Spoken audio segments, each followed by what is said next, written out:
যে বীৰ লাচিত অসমৰ বহুতো আমাৰ সৈনিকক ইতিমধ্যে আটক কৰি পিনি ডিব্ৰুগড় জেল হাজতলৈ প্ৰেৰণ কৰিছে কিন্তু এই কথাই এই দমন নীতিয়ে এই ডিব্ৰুগড় আৰক্ষী আৰু অসম চৰকাৰে যি দমন নীতি অৱলম্বন কৰি পিনি এই প্ৰতিবাদক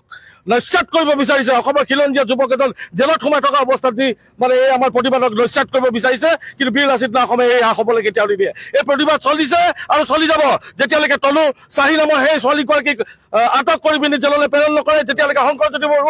শংকৰজ্যোতি বৰুৱা যেতিয়ালৈকে কাৰামুক্ত নহয় আৰু মিণ্টু শইকীয়া নামৰ সেই দালালটোক যেতিয়ালৈকে এৰেষ্ট নকৰে কিন্তু এই প্ৰতিবাদ চলি থাকিব বীৰ লাচিত অসমৰ বজিয়াৰ পৰা এই কথা আমি স্পষ্টকে বাৰম্বাৰ কৈ আহিছো আকৌ কৈছো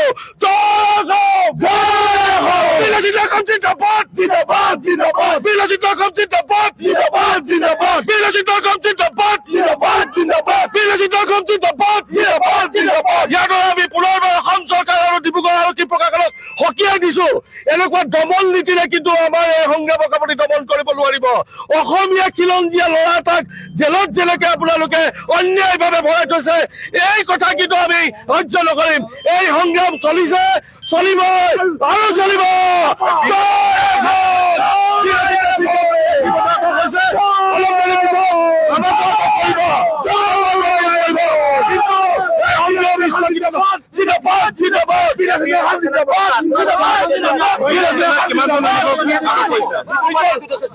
ডিব্ৰুগড় শৃংখলি এৰেষ্ট কৰা হৈছে ইতিমধ্যে অলপ দেৰি পিছত হয়তো আমাক জেল হাজতলৈ প্ৰেৰণ কৰিব কিন্তু অসমৰ ৰাইজক আমি কৈ থৈ যাওঁ বীৰ লাচিত অসমে কেতিয়াও পিঠি দেখুৱাই সংগ্ৰাম কৰা নাই সদায় বুকু পাতি সংগ্ৰাম কৰিছে আৰু বুকু পাতিয়ে সংগ্ৰাম কৰিব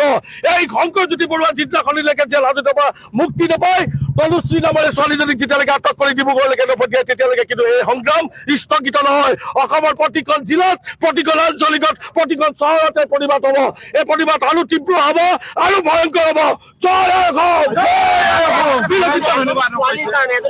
মন্তব্যৰ কাৰণে বন্ধ হৈ গ'ল আপোনালোকৰ এই কথাটোত আৰক্ষীয়ে বিভিন্ন ব্যৱস্থা ল'ব পাৰিলেহেঁতেন ছোৱালীগৰাকীক আটক কিবা এটা কৰিব পাৰিলে চিম্বলিক একো কৰা নাই এগৰাকী ছোৱালীক চেল্টাৰ দিবৰ বাবে ইমান আৰক্ষী কিয় উঠি পৰি লাগিছে এই অবৈধ প্ৰেম এয়া বহিৰাগত লগত অসম চৰকাৰ আৰু ডিব্ৰুগড় আৰক্ষী প্ৰশাসনৰ অবৈধ প্ৰেমৰ চেকা গাৰ পৰা অতি সোনকালে আঁতৰি নাযায় গতিকে সেই ছোৱালীজনীক চেল্টাৰ দিবৰ কাৰণে সেই ছোৱালীজনীক সুৰক্ষা প্ৰদান কৰিবৰ কাৰণে আজি অসম চৰকাৰ উঠি পৰি লাগিছে ৩৬খনকে এজাহাৰ অসমত দিয়াৰ পাছতো ডিব্ৰুগড় সদৰ থানাৰ পৰা দুলীয়াজান থানাত দিয়াৰ পাছতো সেই ছোৱালীজনীক কিন্তু আটক কৰি জেল হাজতলৈ প্ৰেৰণ কৰিবলৈ অসম চৰকাৰৰ গা লৰৈ কিন্তু এটা ল'ৰাই কোনো ধাৰা নথকাকে কোনো হেৰি নথকাকে দিনটোকে এটা ল'ৰাক এৰেষ্ট কৰি কাজিয়া ৰখাবলৈ যাওঁতে এটা খিলঞ্জীয়া ল'ৰাক আটক কৰি পিনে জেল হাজতত আজি ৪-৫ দিনকে ল'ৰাটো সোমাই আছে তাৰ কথা ক'লে অসম চৰকাৰে কিন্তু আমাক আটক কৰে ইতিমধ্যে আমাৰ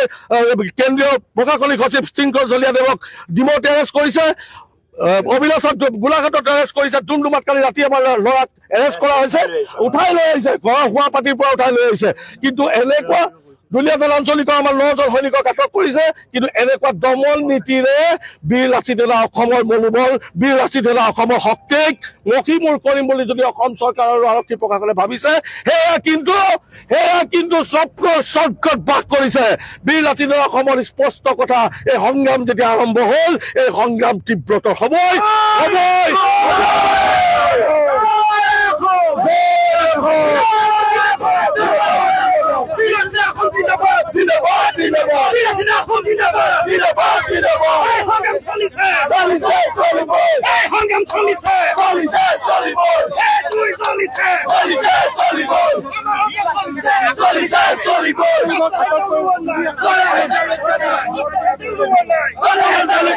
বীৰ লাচিত অসমৰ এজন নহয় দুজন নহয় অনেক সৈনিক আছে